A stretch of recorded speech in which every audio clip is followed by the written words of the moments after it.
This is a story about the strange relationship between wanting to hunt and kill an animal and wanting to save it.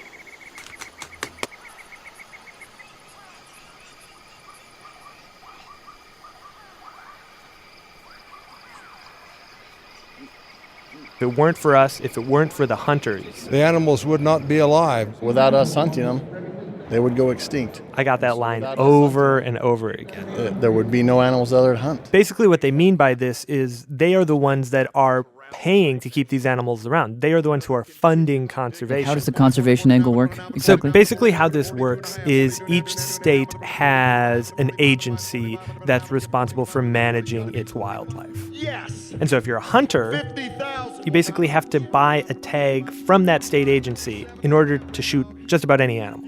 For example, in Arizona is this grid of hunting areas, and you apply to a lottery for Zone B. I would really like to be able to shoot a moose. You put your $20 in. This is typical.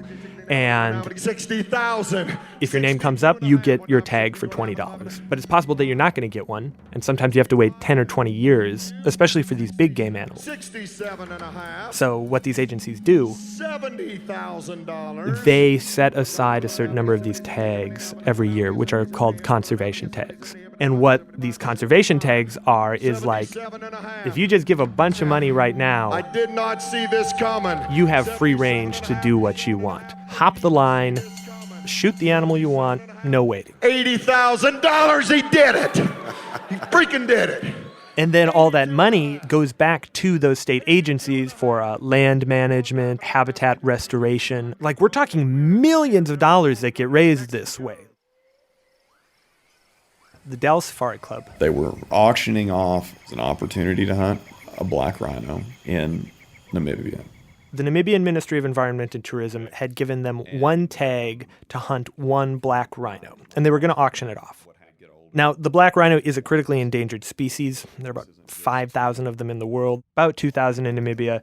And what the Namibian government does is they auction off the older males. What happens is the black rhino gets older, it sees other rhinos, it wants to attack them oftentimes and kill them. So the government will offer up those problem rhinos for trophy hunting and then use the money to protect the others from poachers. Is poaching of the black rhinos a real issue? Huge issue. Rhino horn right now, it goes, what's the number? $60,000 a pound. Oh my God. Yeah, it's worth like 3 times as much as gold per ounce.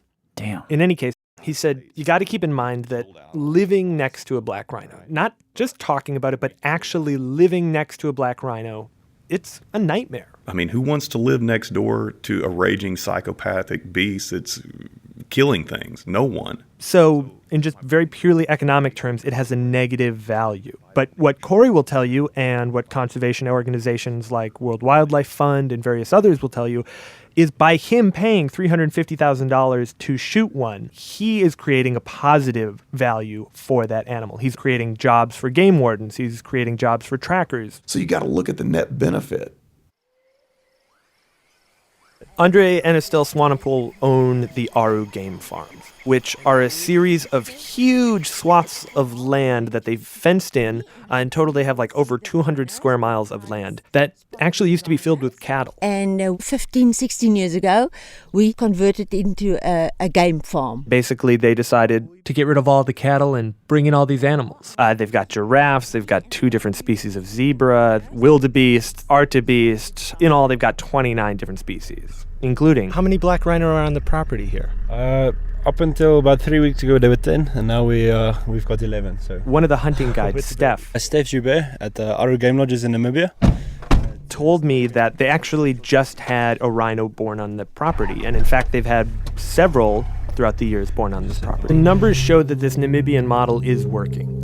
Wildlife numbers on private land have gone up by almost 80% since the government allowed people to buy, sell, and shoot wildlife on their land. And since trophy hunting of the black rhino was legalized, that population has grown by like 30%.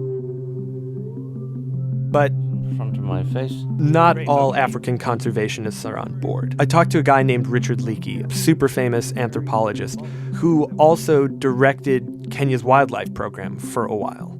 And I asked him, what is your stance on this idea of sustainable use of wildlife. Listen to me. I think it's utterly ridiculous. You know, if a father can't afford to pay school fees for his children, does he say to somebody, you can rape my daughter so I can get the money to pay for her school fees? I mean, I think we've got to set some standards in life, and I think this is nonsense, what this argument is about. Killing wild animals so that they can be looked after absolutely sends the wrong message. This was the big issue he took with Namibia's strategy. Yes, you can afford to lose 5 rhinos from a breeding perspective, but does that send a right message? He then told me a story about when he took over Kenya's Wildlife Service in 1989. At the time, things were dire. Elephants were being killed at an alarming number, and we were going to lose our elephants totally. Poaching was on the rise, and his predecessors had actually confiscated a huge number of elephant tusks from these poachers. 12 tons. 12 tons. Wow. If you saw it, you thought, that's a lot of ivory. And they recommended to him, sell this ivory, make about $3 million, and then use that money to help fight poaching. But Leakey said no. What he did instead was he built a giant tower out of that ivory. And set fire to it.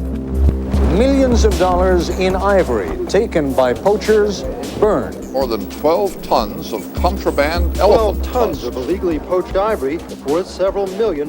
It burned for 3 days. It got television, it got newspaper, it got magazine, it got radio. It was this massive PR stunt to draw the world's attention to the plight of elephants. And part of what he was saying in that was like, we have to value these things beyond their dollar value. We have to respect the intrinsic value of these creatures. But wait a second. If you're burning a bunch of ivory, aren't you in effect increasing the value of the ivory because now there's just less of it out there? Well, so you're looking at the supply end of it, right? Yes, by reducing supply, that would push up price. Leakey was attacking the demand side. What an impact it had around the world. Opinion changed overnight. He said it woke the public up. People stopped buying ivory, and the market for ivory, it just crashed. Up to that time, we'd been losing about 3,500 elephants to 4,000 elephants a year. Mm-hmm. And a year later, we were losing at most 60.